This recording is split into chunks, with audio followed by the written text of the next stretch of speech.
Hello and welcome to Centrist Dads. My name's Adam Radford. Joining me all the way from Salford is Alex Negad. Hello. And joining me all the way from Sandbach is Kieran Seymour. Bonjour. They're going for the French for the second week running, Kieran. Oh, did I go French last time? Yeah, there'll be a tally somewhere. I definitely don't have a spreadsheet of that already. Alex, what have you been up to this week? I've been enjoying the sun. Well, trying to enjoy the sun at least. Went for a nice walk on Monday and actually sat outside in the garden yesterday, which was a bit of a novelty. It was quite strange, actually, but that's basically what I've been planning to do and look forward to doing hopefully over the Easter weekend. What I really want to know is, did you find a chimney? Actually, I have a funny story about that. So I ordered a chimney and it was delivered by DPD from B&Q. And as soon as Katie, my other half, opened the chimney open, it was smashed into 1,000 mini pieces. Basically, it basically was just rubble in a box. Right. That was a week ago, and it's only just been collected. So hopefully, I'm going to get a refund soon. So yeah, so the search goes on though. The hunt continues basically for a chimney. The struggle is real. I always wonder, if somebody's new to the podcast, they're like, I wonder what these guys are about, hunting for chimneys. Kieran, what have you been up to, mate? Not ordering chimneys. We actually looked at it last year, but we ruled it out because we realised we had a toddler, and that didn't seem like a good combination, fire and toddler. So chimney is off the Seymour shopping list for quite a while. I'm getting ready for Easter and 4 days off and seeing some family and friends for the first time in a very long time and counting down the days till I can get a haircut. What was the recess character, Alex, that Kieran reminds us of? Randall Weems. I've had a right back and forth with Parcel Force. So it's part of immigration. You have to, because you're in a catch-22 in Spain now, thanks to Brexit. So you need a job or proof of savings in order to get residency.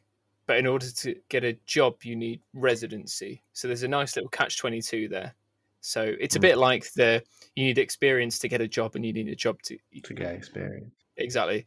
So I ordered some statements from the UK, and they got sent to my parents in the UK, and the Spanish authorities, because they're straight out of the 1980s, have to have every single sheet of paper stamped and signed by the bank to say this is authentic. So my parents drove to the nearest branch, got it stamped and signed. I spoke to the bank managers. Very, very helpful, very, very helpful. Gave it to Parcel Force. Parcel Force took it to the international depot in Birmingham, and then it was rejected, and then it came back. So then they did it again, and yesterday it was delivered to somebody else who signed for it, opened it, was horrified, phoned the Co-op bank to say, I've got somebody's statements here. She's been very, very nice. I don't know how she's spoken to my mum, but she's spoken to my mum. She sounds really nice. She's whacked it in the post. So I organised it to be picked up from Spain, some other statements that were printed off. So my parents had to travel again to Caerphilly to get it stamped and signed. So my parents blew £100 on priority overnight postage for something that didn't leave the country and got delivered to somebody else in the UK. How big a privacy identity fraud issue is that? So I'm in top spirits, guys. Top spirits. We've been a whale of a time. Jeez. Let's go head first into things then. Alex, what have you got to kick us off this fortnight?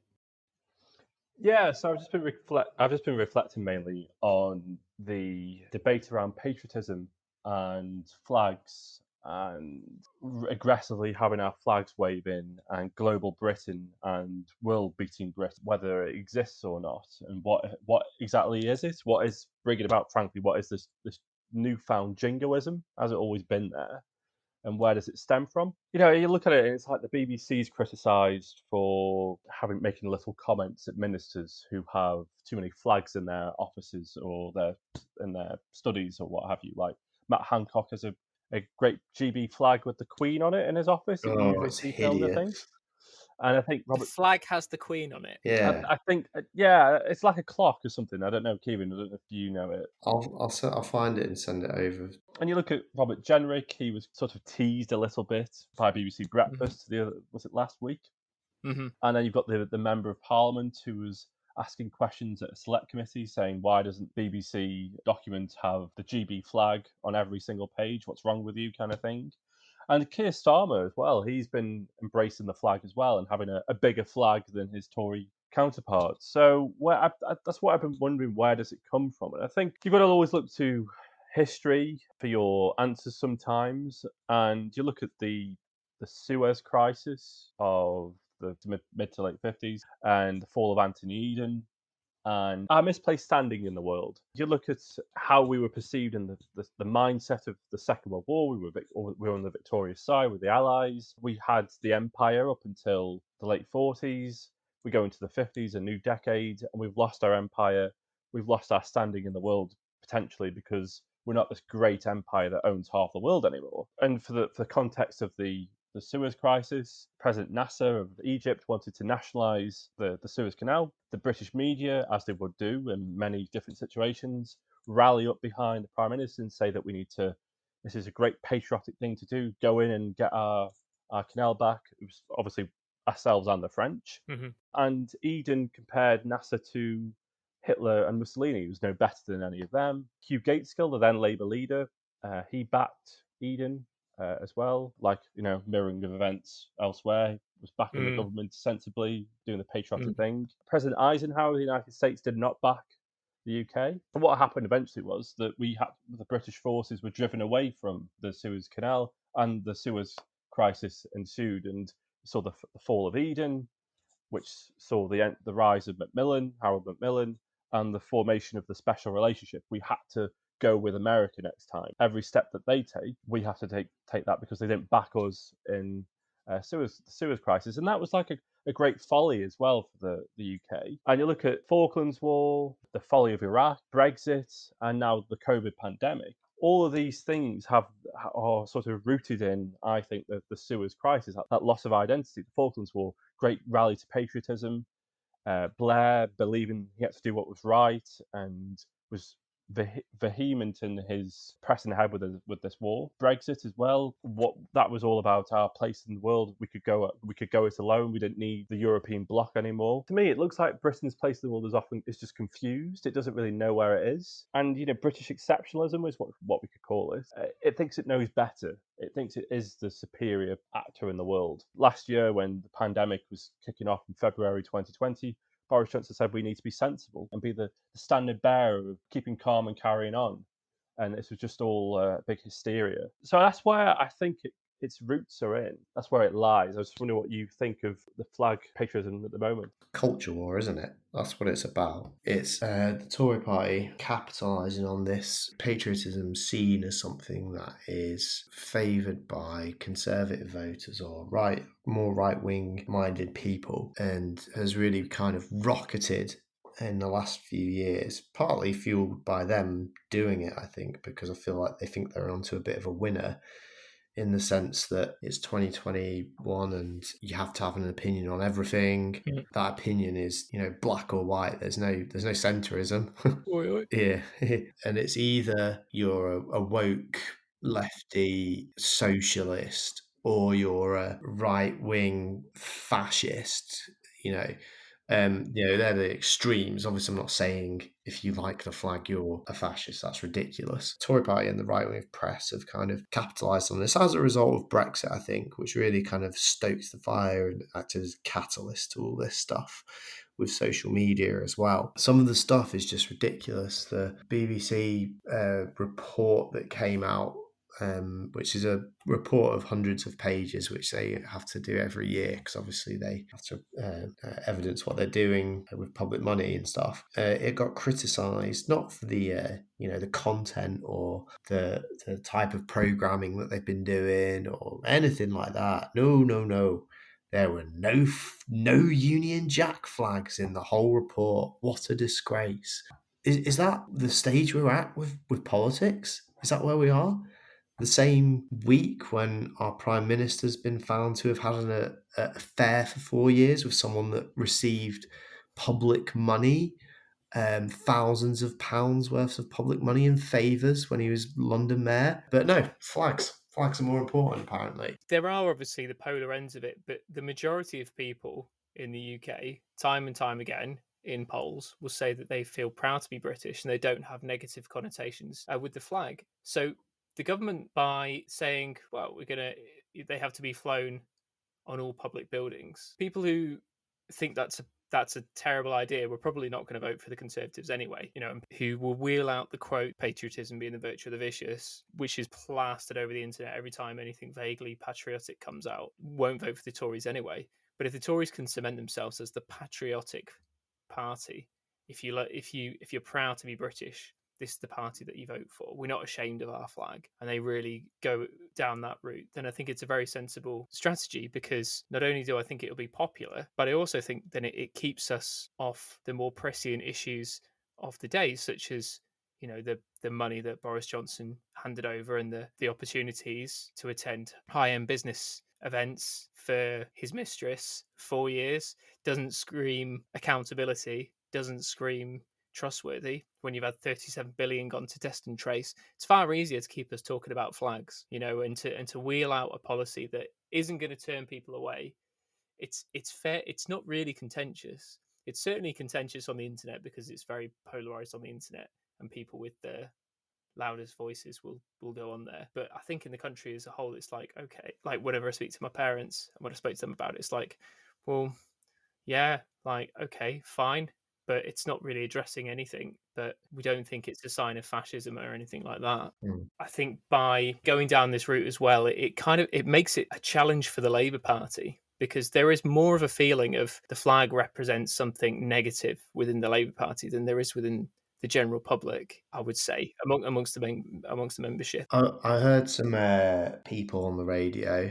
I don't know. I can't remember who they were. Obviously, analysts or politicians or people, just people of an expert opinion enough to be on Radio 5 live. And she was basically, there was a kind of a Conservative supporter who was kind of defending it and the flag and the stance of the Conservative Party. And then you had this left-wing person who was saying what the Conservatives were doing was wrong, to use the flag in the way they were, but then saying also that what Starmer was doing was fake. And I kind of thought, like, well, why is it fake? Like, it's not fake. He's doing it because he is proud to be British. And it was almost because he was left wing, it couldn't be real that he liked the British flag. And we don't do the same with the SNP, do we? We don't assume. I know that some of them paint them as tartan Tories and all this other stuff, but vaguely centre left.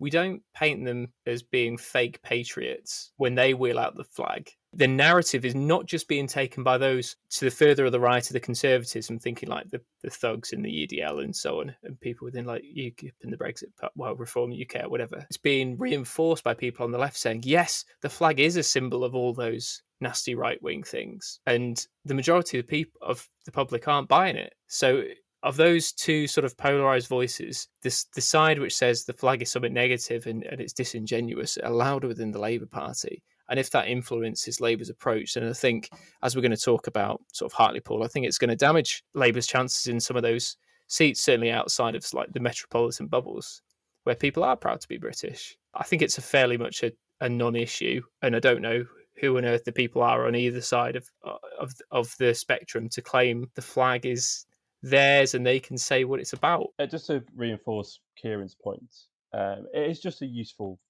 distraction, isn't it? Having a flag debate and patriotic debate, because you look at the rising poverty and inequalities within the country that have been heightened by the pandemic and the issues that need to be addressed there. The crumbling infrastructure. I mean, we've just seen on the news tonight about potholes being a big issue and how many potholes are needing to be fixed, which is crazy because councils are obviously fixing potholes. What they really need is new roads. We need new roads across the country, new infrastructure investment, and the shortage of houses and everything to do with the pandemic and the challenges there. This has just served as a useful distraction to rally behind those fears and those insecurities and prey on them and have a patriotic, jingoistic debate. They know that the left will have an argument with itself about Starmer's got a flag, and the far left will have a go at Starmer and all this, and that's what they'll do. They'll just argue amongst themselves, and it's just an argument that they've created. The Tories are just very calculated with these things, and they just know what they're doing. They are just ruthless actors in these things. I read it somewhere recently about. I've read it before, and it's just reread it again. Something called Britannia Unchained. It was by Dominic Raab, Priti Patel, Liz Truss, and Kwasi Kwarteng when they were Conservative MPs but backbenchers. And it said the UK was a bloated state. And then it said that workers in the UK are the most idle workers in the Western world. That's hardly a cry for patriotism right there, isn't it? I mean, they can't exactly write this pamphlet and then say somebody else is not patriotic because they've just called the workers in this country idle. So it's always this confused messaging when you scratch beneath the detail between the Conservative government's policies and rhetoric of the past. Boris Johnson's been saying that people who are working from home are just having days off. It's things like that. But then you look at it again, it's like, well, this is the economy that you have built. The service sector economy where people are working from home is the economy that they built because there's no manufacturing jobs for them to go to that need to be completed in a factory or something like that. There are jobs that need to be completed from anywhere. It's been remote. It's just a huge distraction. And I think the BBC, Channel 4, ITV, not so much the right-wing press, but the main broadcasters that can go out of far reaches to the country have become disconnected from the people that all the people of the United Kingdom. So in the by-election in Hartlepool, which we'll come on to, they'll go to Hartlepool and have like a box pop. They'll find about 5 people, and 4 of them will not be voting Labour. There will be former Labour voters, and they'll labour the point, no pun intended, on that issue, and then they'll find 1 Labour voter, and they'll just be finding Hartlepool voters, and those Hartlepool voters will just it'll just try and reinforce the opinion that this is what one area thinks of the country.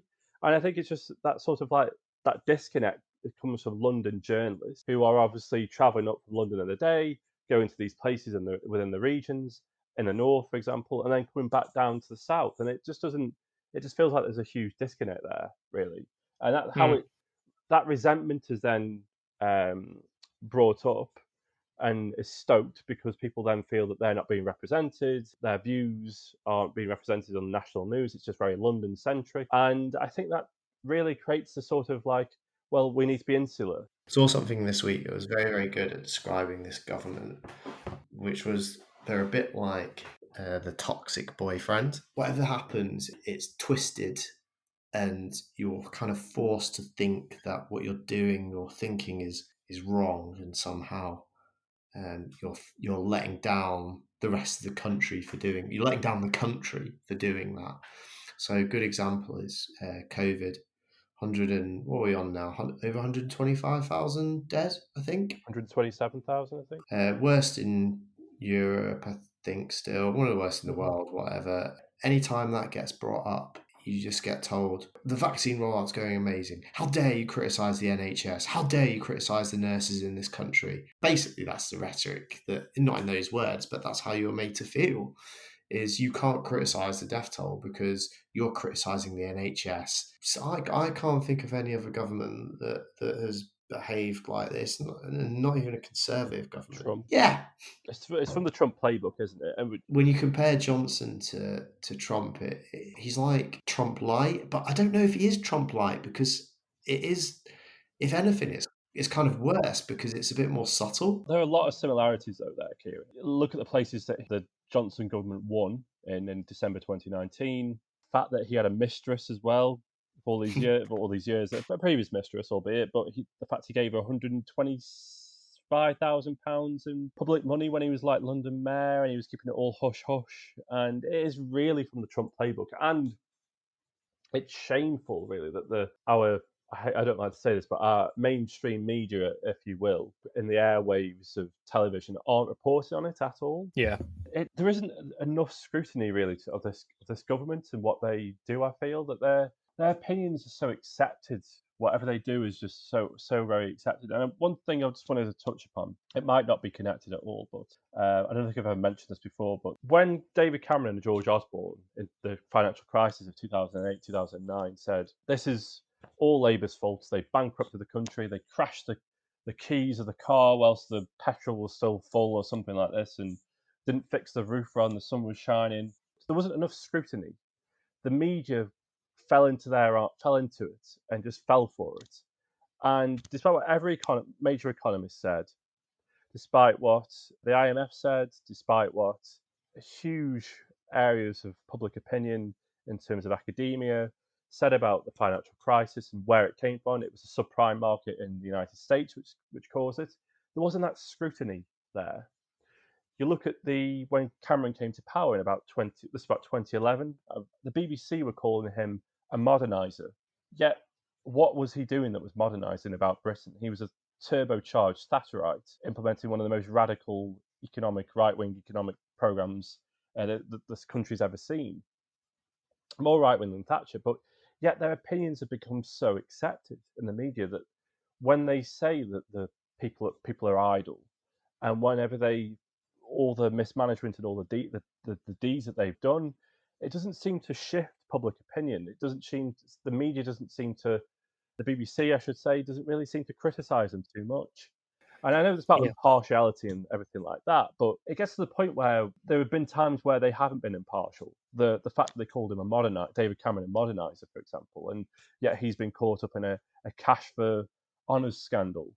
Well, not but a cash for a financial scandal as well with the Greensill company, the lobbying company. And yet he said in early 2010, before the 2010 election, lobbying is the next biggest scandal. We need to crack down on it. And look what's happened. But that is really typical of the media in general's response to this government compared to, I'm going to drop the J-bomb, Jeremy Corbyn. Jeremy Corbyn didn't sing the national anthem and it was all over the newspapers. There was a really strong feeling on the doorstep of Jeremy Corbyn is not patriotic. And when he was asked what patriotism means to him, he said, it's about helping people out and ensuring that nobody's left behind and that there aren't any hungry mouths. And it's like, oh yeah, I'm behind that. That is the kind of patriotism that appeals to me. And I'm sure appeals to both of you guys as well, rather than this sort of more empty, superficial, I'm waving a flag because I think it will get me some votes. I might be proud of Britain, but in this particular moment, the flag is being used purely as a prop, as if like that would be enough.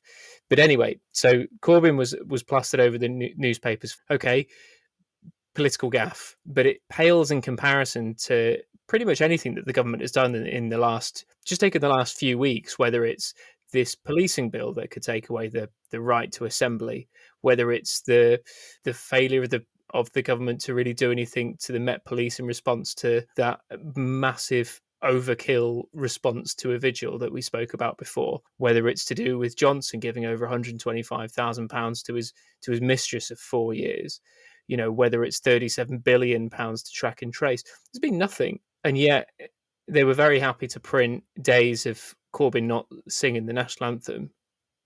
I understand that there's going to be papers on the right and papers on the left. And in this country, in the UK, the majority of the papers are on the right. So you're going to give a little bit more, give to politicians on the right. I get that. That's normal. That's to be expected.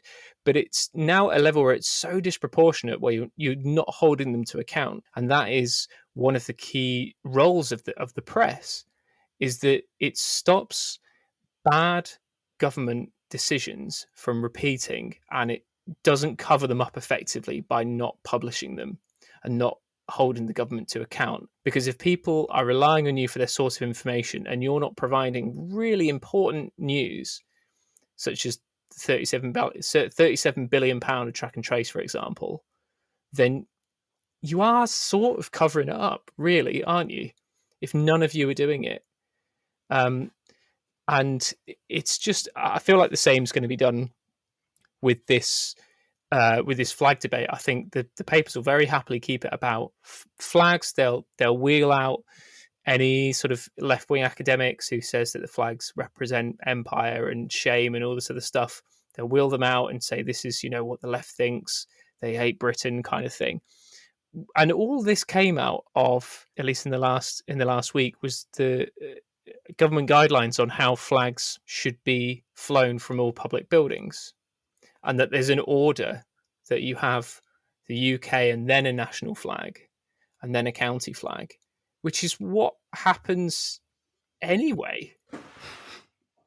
Like pretty much, it's what happened. Like I worked at a left wing council. Trafford used to be Conservative, now very much Labour. They flew a Union flag from their town hall. Manchester Town Hall. You won't find many councils as left wing as that. They flew a St George flag from the top of their city hall. Okay, it's not a British flag, but it's still a flag. It's like, fine. You want to mandate this for public buildings? Fine, agree. Whatever. Next, let's just, like, I'm not letting you off the hook on this. Can we just press on to something that's actually going to make a difference? That's my view on it anyway. Here's a question to finish this one. Kieran's thought of the day. I thought Kieran's thought of the day. Well, it's more of a question for everyone.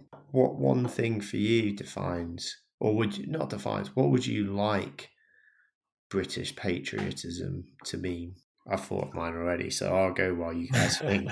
I think for me, it's Britain using its stature in the world and its economic strength to support the rest of the world and influence the rest of the world in ways that help the rest of the planet, whether that be through international aid, not cutting it, and promoting climate change. That's what it would be. That makes me feel proud. But I'm not saying that we do that as well as we should.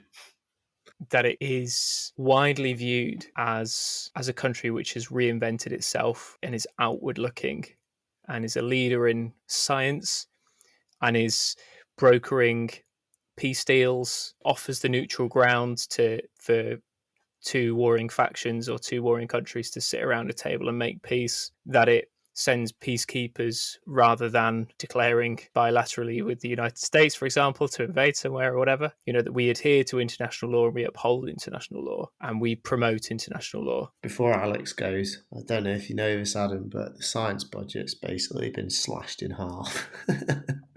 Has it really? Yeah. It might not be the science budget, but I'll try and find the article and send it to you. But it's grim.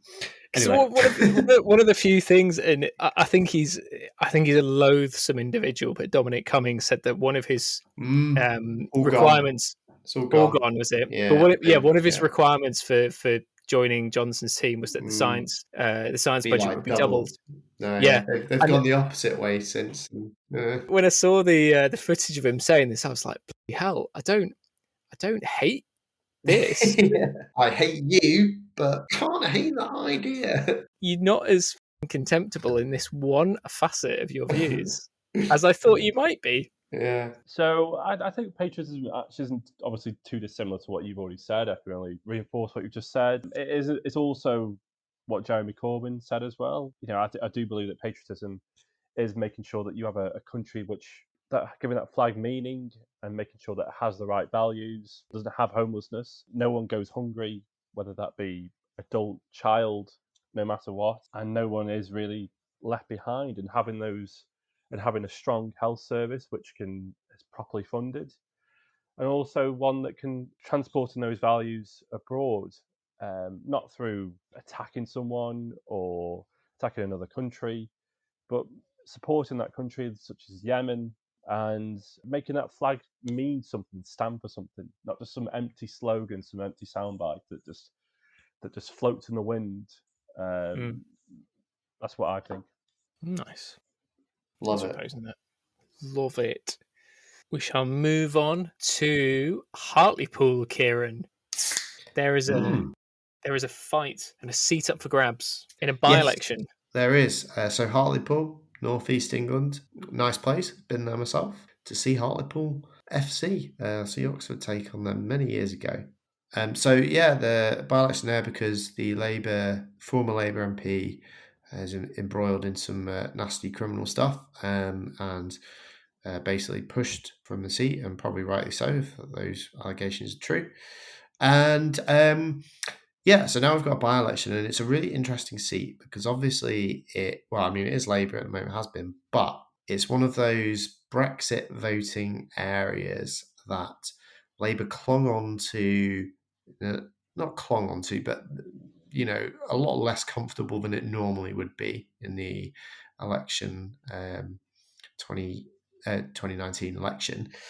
Obviously, we've had Brexit now, but we've had COVID as well, and we've got Starmer as the new Labour leader. So it's a really interesting election in the sense of this is the first test of any by-election since this government's been in place, I think. And I might be wrong there, but it's the first one I can think of.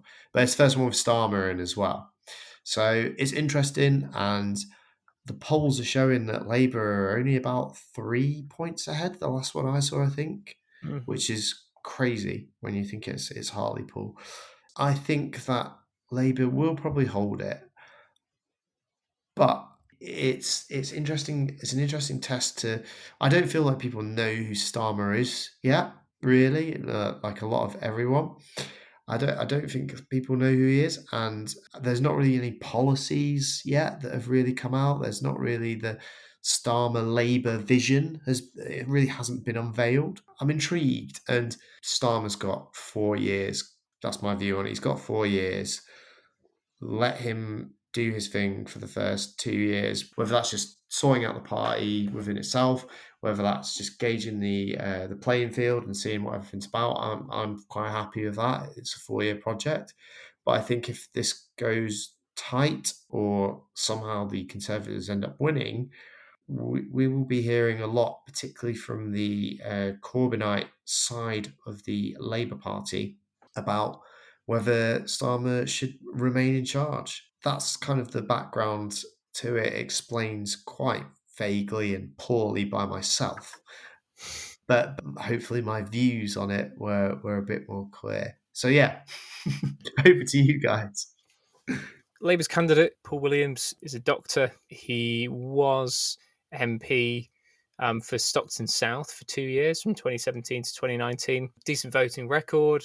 I can't argue with that. Maybe there's a skeleton there somewhere, but I didn't see much. He was embarrassed to have a tweet from 2011 sent at midnight. What's your favourite Tory MILF? Cracking dinner conversation, and that surfaced. Somebody trawled through and dug that out, made years before he was selected under Corbyn to stand and to win the seat, but apparently only now it's an issue.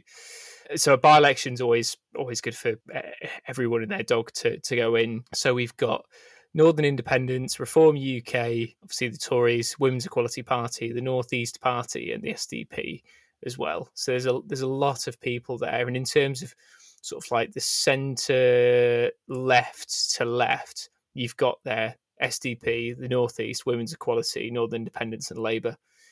Reform UK are standing somebody called John Prescott. No, it's not that John Prescott. I've checked. They're likely to collapse. Now, given at the last election that Richard Tice managed to secure more than a quarter of the vote, those voters have got to go somewhere. I doubt they'd back the Conservatives, because they didn't back the Conservatives that first time round. Why would they back them this time round? Do you reckon they'll go to Labour and it'll become sort of not necessarily a safe seat, but safer than it was back in 2019? So Labour hemorrhaged almost 15% of the vote from 2017 to 2019. But did that vote stay at home? That's the thing. I know there's a lot of holes within my argument, but no, they're good questions. I don't know.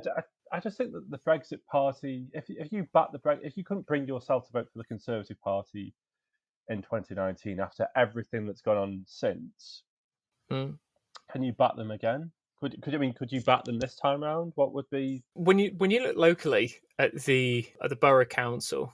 So it's one of the most right wing councils in the country. So they have they're independent, aren't they? Yeah. So independent unions. So these were people who were UKIPers, Tories, and the Veteran and People's Party. So it was in the hands of Labour, and then the leader of the Labour movement left in a huff and took councillors with him, and they defected to the Socialist Labour Party.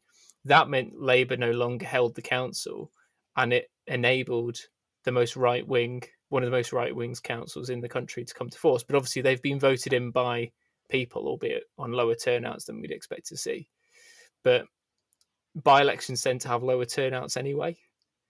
So I'm not feeling particularly confident about this in terms of, based on the increasing vote for the Tories, based on the fact that the Tories are funding big schemes just up the coast in terms of the Freeport and really going sort of doubling down on their winning the red wall seats and locking those in approach. And people in Hartlepool might think Tees Valley's not going to do too badly under the Tories, so let's get some local representation. So I really think there's a decent chance they could win it, and the bookies as well have them narrowly as favourites, pretty much on evens with Labour, but slightly more favourable. That's crazy.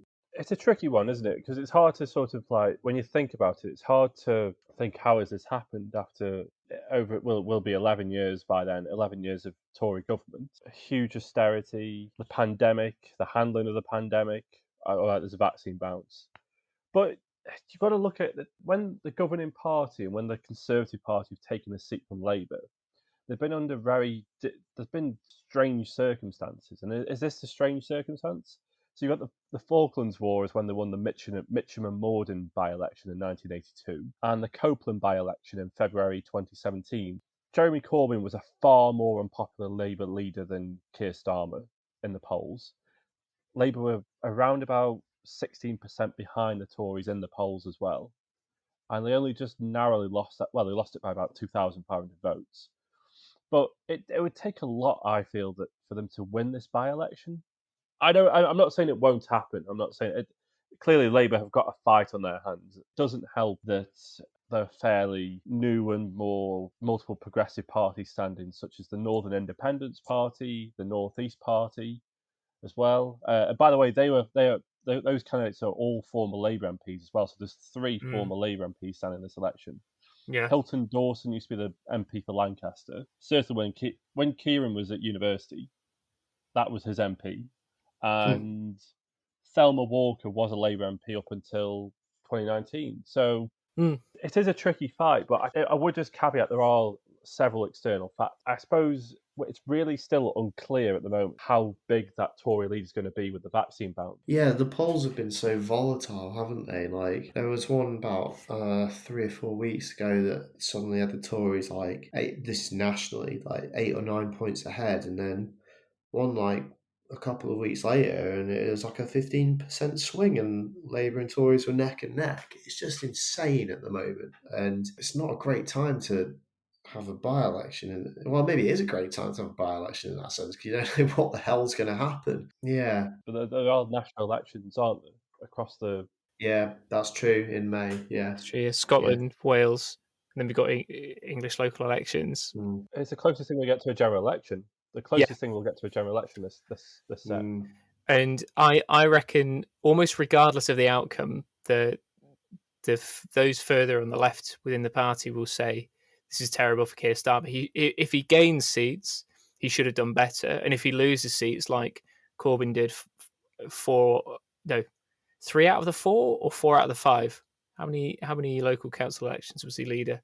Anyway, he only gained seats once and he lost the others.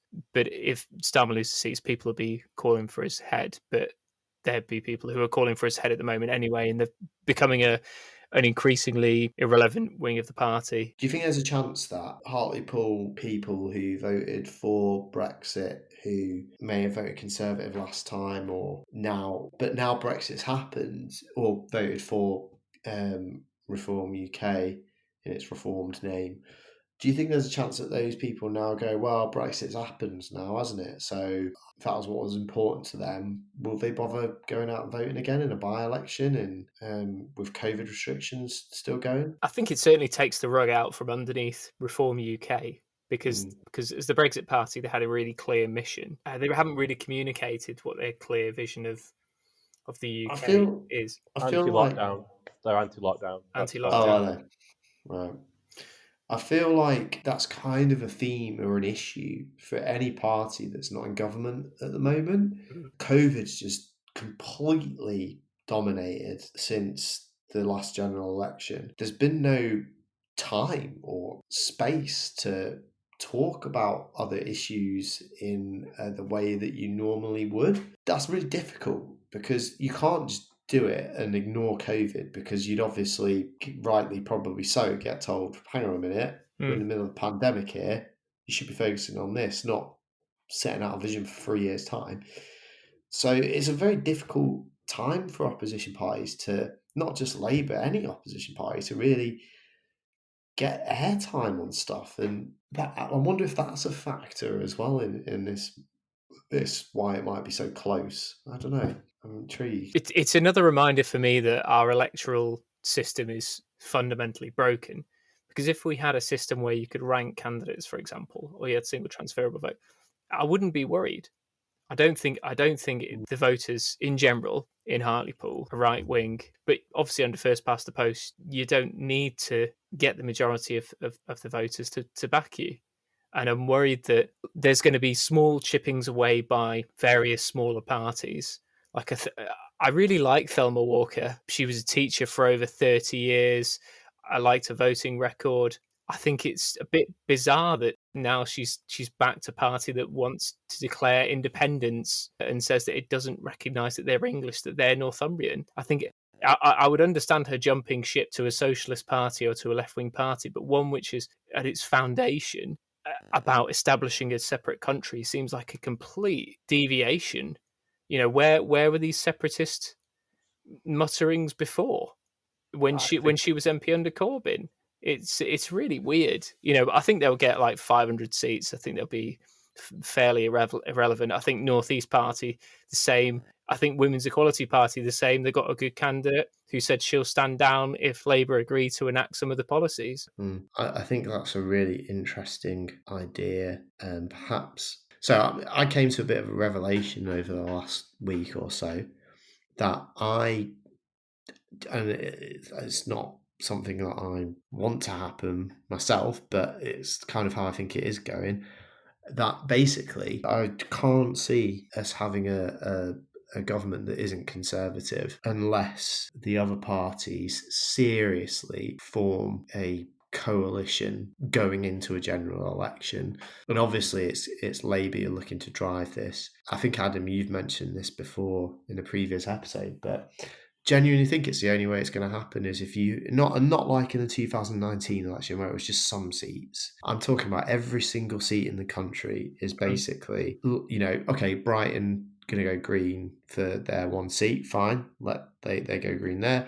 The Lib Dems are looking like they're going to have a handful of seats, let them go there. SNP, you know, Labour step aside in those seats there, but I mean that's a bit difficult because of independence, but whatever. But basically, just all come together and say, look, the only way we're going to do this is if we go this way, and Labour makes some promises, and you know, top of the list is obviously proportional representation. I don't know, a week's a long time in politics, a year a long time in politics, 2 years, whenever the next election is a very long time. But right now, I honestly just cannot see how else it happens. Going back to Hartlepool, because I feel like I know this was something that we mentioned in our first recording about electoral reform, and I've written a blog post about it. How about even under a PR system, that even in England, the centrists and the left vote would almost always have more strength than the right vote would, with the exception of 2015. So even if Scotland breaks away and Wales breaks away, because you hear this thing about, oh, it's English Tories, but if there's a more proportional system, then that goes away. Alex, so do you think those Reform UK voters are gonna go to Labour? It's difficult, really. I think it would take a lot for them to go to the Conservatives because they didn't go there the first time round. These elections are going to be challenging for Labour. In Wales, I think they're going to be challenging, and across England. And in this by-election, I think specifically, I think it's going to be pretty. It's going to be a difficult one to hold, but I'm going to say Labour are the favourites to win it. I just don't see that the Conservative lead in the polls is high enough for them to win the seat. We don't know how well. I mean, I say that the polls have got them 10% ahead, but we'll see where that goes. If it helps, the Conservative candidate, and I think they'll get a few hundred votes, but Thelma Walker for the Northern Independence Party, they both live over 100 miles away from Hartlepool. That's the thing. With the Northern Independence Party, Thelma Walker is represented a West Yorkshire constituency and is from Calderdale in West Yorkshire. So she's from the Huddersfield area. What's her roots to Northumbria? And I think when I look at this there's already the North East Party, which has its roots in Northumbria. But isn't the Northern Independence Party just some sort of online Twitter political party that is for disaffected Corbynistas? That's what I think they are really. They're covering themselves with this sort of like Northumbrianism, but their leader is, and not to be sneering at this, their leader is an academic in something. He's a cultural anthropologist. Does being a cultural anthropologist at the University of in the southwest really give you license to be leading a party to the Northern Independence Party? Well, I think he's from County Durham. Okay, fair enough. But the tagline of his party is, "It's about bloody time." How patronising does that look? And how patronising does that sound? That we're all Northerners say, "Oh, it's about bloody time," kind of thing. It's a load of shit. I just got an image of someone in a flat cap. Their party logo is a whippet. I mean, they're just disaffected Corbynistas who are looking for Twitter likes, talking to their same echo chamber, just using the same old excuse that Labour started becoming popular in November. Why was that? Oh, Jeremy Corbyn got kicked out of the party. I mean, it's for the birds that this Northern Independence Party are going to nick votes off Labour. Of course they are. But beyond the Northern Independence Party's ideological purity, really. When you say they're going to take votes from Labour, obviously they're not Labour's votes. They're going to dilute the non-Tory vote. People obviously can vote for whoever the heck they want to vote, but if the main thing for you is stopping a Conservative based in Yorkshire who's standing in this, winning and going to the Commons and adding to the majority, if that's the main thing, then under first past the post, you have to streamline the opposition. People need to drop out or agree not to run. And I think the Women's Equality Party approach is really pragmatic. They said, look, we're standing. If you stand down and agree to these policy positions, which are not objectionable at all, by the way, I think they're very sensible, then we won't stand a candidate. And I think, do you know what? Fine. As a smaller party, to get some influence, I think is a really pragmatic thing to do. But if you stand down, then it's not going to dilute the votes, because one or two of these smaller parties, it's not going to make much of a difference. But if it comes down to the wire, as it could be, then it could make all the difference. Like we saw, the combined Green and Labour vote could have won a heck of a load more seats at the last couple of elections. And the Greens are, a minor party, but in some seats, if they were combined with Labour, that would tip them over to return an MP.